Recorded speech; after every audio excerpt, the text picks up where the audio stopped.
ہمارے رب نے ہمارے وجود کو ڈیزائن کس طرح کیا ہے۔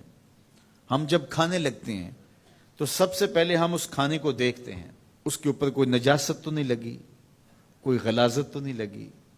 پہلے آنکھ اس کو چیک کرتی ہے، اس کے بعد پھر ہاتھ سے ہم لقمہ توڑتے ہیں یا اس چیز کو اٹھاتے ہیں تو ہمارا ہاتھ دیکھتا ہے کہ اس کے اوپر کوئی ایسی سختی تو نہیں ہے کہ جو ہمارے لیے تکلیف کا سبب ہو۔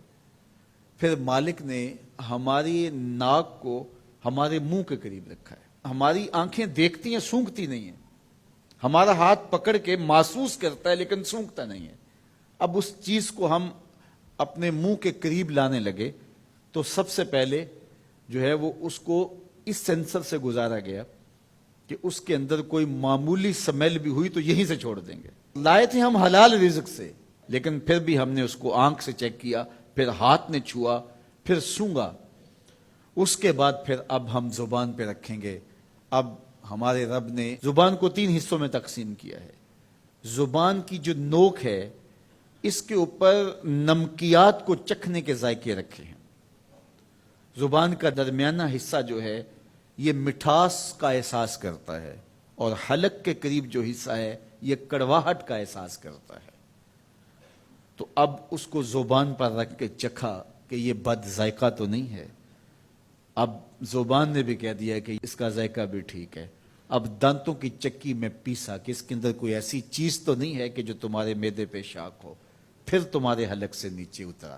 وہ رب نہیں چاہتا تمہارے حلق میں ایک لقمہ بھی ایسا جائے جس میں ذائقہ نہ ہو، جس کے اندر بدبو ہو، جس میں تعفن ہو، جس پر کوئی غلاظت ہو اور جو ناپسندیدہ ہو۔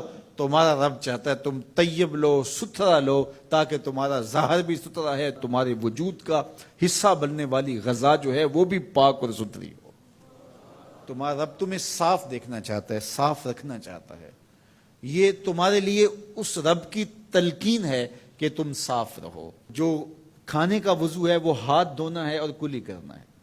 جب تم کھانا کھانے لگو تو ہاتھ دھو لو اور اس کے بعد کلی کرو، اور اس کے بعد کھانا شروع کرو، اور کھانے کے بعد پھر دوبارہ کلی کرو۔ اور ہمیں بار بار مسواک کرنے کی تلقین کی گئی۔ مسواک منہ کو صاف کرتی ہے اور رب کو راضی رکھتی ہے۔ میں نے کہا کہ جب بچہ پیدا ہوتا ہے تو اس وقت اس کو غسل دیا جاتا ہے، اور جب جنازہ اٹھتا ہے تو اس سے قبل بھی اس کو غسل دیا جاتا ہے۔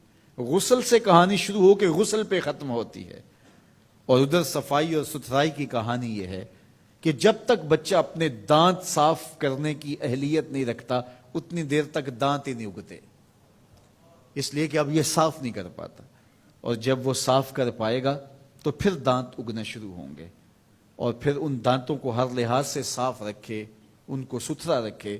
میرے اور آپ کے آقا و مولا حضور ختم المرتبت صلی اللہ علیہ وآلہ وسلم کا جب آخری وقت آیا اور حضرت اسرائیل علیہ السلام قبض روح کے لیے اجازت طلب کر رہے تھے تو حضور نے فرمایا عائشہ مسواک دو، تو حضور کو مسواک دی گئی۔ نکاحت تھی، کمزوری تھی، اور مسواک سخت تھی، تو حضور نے ارشاد فرمایا عائشہ اس کو چبا کے دو۔ تو ام المومنین سید عائشہ رضی اللہ تعالیٰ عنہ فرماتی ہیں میں خوش قسمت ہوں کہ آخری لمحات میں میرا لعاب اور حضور کا لعاب مل گیا۔ تو انہوں نے چبا کے نرم کر کے حضور کو مسواک دی، اور حضور نے اس آخری وقت میں جب انتہائی نکاحت اور کمزوری تھی مسواک کی کہ میں اپنے رب کے حضور حاضر ہو رہا ہوں۔ تو ہمارے دین نے ہمیں یہ تلقین کی ہے کہ تم اپنے آپ کو بھی صاف رکھو، اپنے وجود کو بھی صاف رکھو، اپنے بالوں کو بھی صاف رکھو، اپنے لباس کو بھی صاف رکھو، لیکن پھر اس پہ اکتفا نہیں ہے۔ جہاں تم رہتے ہو اس جگہ کو بھی تم صاف رکھو، اپنے اطراف کے ماحول کو بھی صاف رکھو، اپنے گھر کو بھی صاف رکھو، اور اپنی گلی کو اور اپنے محلے کی صفائی کا اہتمام کرو۔